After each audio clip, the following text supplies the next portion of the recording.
Bon, alors, de toute façon, les gens ne sont pas des victimes.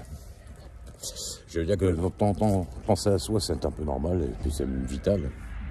Mais voilà, on reconnaît les gens qui sont dans l'humilité ou l'ego absolu, souvent par rapport à la position qu'ils occupent. C'est très souvent comme ça.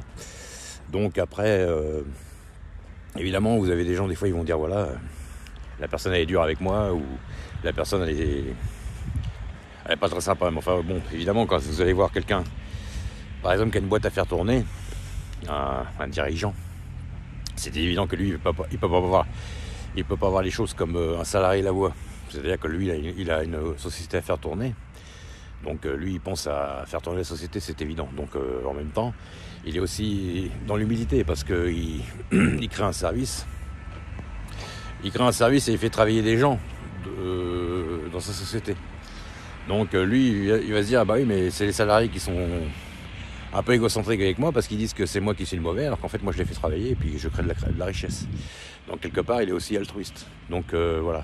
Et puis il va dire que c'est le salarié qui ne l'est pas avec lui. Parce que le salarié est égocentrique par moment, parce que finalement, il ne crée rien. Il ne crée pas de richesse, il ne crée rien. Donc voilà. Après, ça dépend de la position qu'on occupe. Donc, selon si on est salarié ou si on est dirigeant, ou selon si on est riche, selon si on est dans quelle catégorie socio-professionnelle on est, ou même les gens qui sont très très pauvres, hein, parce qu'il y a des pays, c'est des gens qui sont tellement pauvres qu'ils n'ont même pas de travail. Donc selon la catégorie qu'on occupe, il y a aussi l'instinct de survie qui fait que par moment on est obligé de penser à soi. Quand vous n'avez plus rien, évidemment, si vous pensez aux autres et que vous n'avez plus rien non plus pour vous, c'est un peu aussi...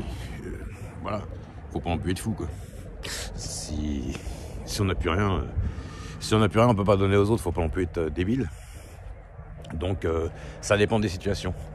Mais bon, il faut un équilibre. Maintenant, évidemment, dans la société où on vit, les gens ont tendance à penser quand même plus à eux d'abord. C'est un peu normal, c'est un peu l'instinct de survie.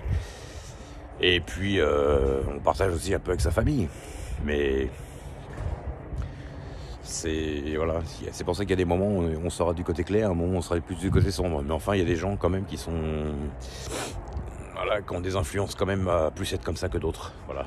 C'est évident que quand vous avez un moyen de vous faire des millions de dollars ou des millions d'euros ou des millions de ceci, je sais pas, n'importe quelle autre monnaie, il y a des fois on se dit quand même, bon, je le fais pas. Voilà, à partir du moment où vous le faites pas, vous êtes du côté clair. Et si vous le faites, vous êtes du côté sombre. Pour l'argent. Ben voilà. Après, aimer l'argent, c'est pas non plus mauvais, parce que l'argent, là-bas, c'est une énergie. Donc, voilà.